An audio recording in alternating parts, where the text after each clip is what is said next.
Welcome back to the Fox 5 Amplified Table. Victoria Saha is with us right now. Victoria has become the unofficial drone correspondent of Fox 5. You did the story on Metro, and so they've got a series of different types of drones. The ones that launch from the back of a patrol car, and then the ones that go from their skyports, right? So now other places, other agencies are getting in on this action, and Henderson Fire has now got at least one drone, and tell us about that. That's one that they can use to help them with different fires in different situations. Yeah, this one, when you think of drone, you think it's like flying high as it could go, but this one's different. This is tethered to the battalion chief's car, so the battalion chief could be in it and then control it, and it can go like 150 feet. So not as high as a traditional drone, but because this one is tethered, they don't need like a drone pilot's license, so it's not too bad to train other people on it. But they said it's really made a huge difference. Well, so a lot of these, I've seen these used in security situations. I remember back to the Republican National Convention in Milwaukee, they had the ones that were tethered. They do go, 50, 60. So that's all you really need to go up to kind of get a bird's eye view of what's happening with people. And they're tethered because then they don't need a battery either. They can run consistently. They can stay up there. But, if you were talking about the top of a building or something like that on the strip, obviously you need to be able to go higher. But they use these how in a fire. Like you had some simulations yesterday in the video where they were just sort of going over, I think it was out at their training center. Yeah. It was out at the, one of the Henderson Fire Department. So they did like a mock demo fire. So we were really lucky to get that. That doesn't really happen often. But they were super accommodating. And so they started the fire inside their training facility.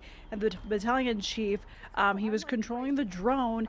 And you can see like he was pointing to how the thermal imaging works. So imagine you're in like a smoky filled blaze and you may not know if there's a victim in there, right? That thermal imaging was able to pick up the outlines of the firefighters inside the building, outside, like maybe there could be a person hanging out the window, things like that. So obviously very beneficial.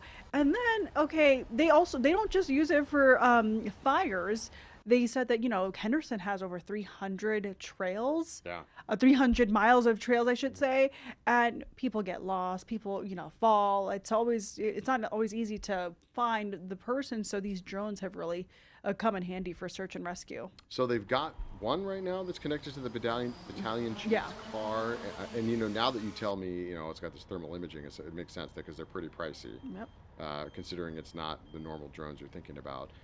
But they want to be able to have more. Yeah, so they want this one. They were able to purchase. Guess how much it costs? Well, you told us in the story, but I don't remember off the top of my head. So wasn't it like 25 grand or? It was 35 grand. It's pretty pricey, but they were able to get that from grant funding through the city. Their hope is to get a drone in every battalion chief's hands. So like two more drones. They said that it really came in useful in January when we had the large Whitney Mesa fire. I mean, you remember that was like an early morning blaze. One fatality. A person was found dead, but they did say that they used it in that because it was such a large fire. They used it over that. The battalion chief didn't tell me if that's what helped them locate the body or anything, but it did help them a lot. So they're also, getting used to the advanced tech coming out. Obviously, a lot more different than what Metro was using with policing, because that's like a whole nother level. But for Henderson, it's growing. It's nice to see them implementing the new tech, and they seem to be very open to using it. I mean, it is different and not in some respects that they're using it to get a bird's eye view of what their actual physical human being firefighters or police officers, in Metro's case, are walking into.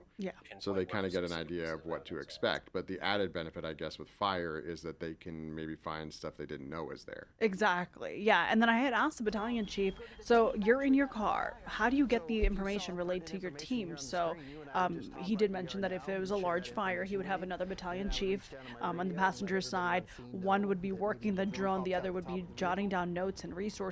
And they would radio in to the people who are directly battling the fire, like if conditions are changing or if they notice a victim here. So they're always like trying to communicate and get the word out really fast. Because if you've ever been to a fire scene, especially a large fire scene, the battalion chiefs and whatnot, they'll either sit in their vehicle and sort of direct because they're visually watching what's happening with the fire, or I've seen them in the back of their cars with, if they get the schematics of a building or like whatever, and it's all pulled out and they're looking at that because they need to know how to attack it. And so this is like the digital version of that. Yeah. So they realize how useful this tech could be, and we talked about it when we talked about the drone stuff like 10 years ago. Drones were just a toy. It's so interesting to see departments, agencies, first responders using it as like a critical tool to help save lives potentially. How did you find out about this story? Because I know you talked about the Whitney Mesa fire. Did you see it out there, or you? They had posted it on our Facebook, and of course, our boss Judy knows that I've kind of been on the drone beat. So she forwarded to me, and I thought, wow, that's really interesting, especially the tethered part. I wasn't sure what I was gonna walk into. Like, okay, does it do the same thing? But it does. It's just tethered, and you don't need a pilot's license. And there's some like limitations of how high it could go, but 150 feet high is pretty decent. Pretty high. I mean, if you really think about it, it's higher than any. Well, I don't want to say any because I don't know, but most buildings in Henderson, except for some of the few, Sunset Station, things like that, it's going to be higher than most of the buildings, and you can get up above it and take a look. But it sounds like they're using it, house fires, car fires even. Yeah, search and rescue. Search and rescue. Doesn't even have to be a fire, but search and rescue. So, I mean, they seem to be really happy with the results, and they want to get 2 more. They want to get, so are they going to try to get some grant funding for that? Yes, try to get some grant funding. Their hope is to get it in the hands of every battalion chief. So right now, one has it, and they want to get it for and does it live in that box on top of the car? I think so. It was just like attached from the top of the car, and then it just slowly went up and then slowly went down. Like for the Metro one, remember, the officer had to take it out of his trunk and start it up, but this one was ready to go. That's interesting. All right, well, you can see the story, another of Victoria's drone stories on fox5vegas.com and right here on Fox 5 Vegas Plus. Thanks for sharing the story. Of course, your drone correspondent.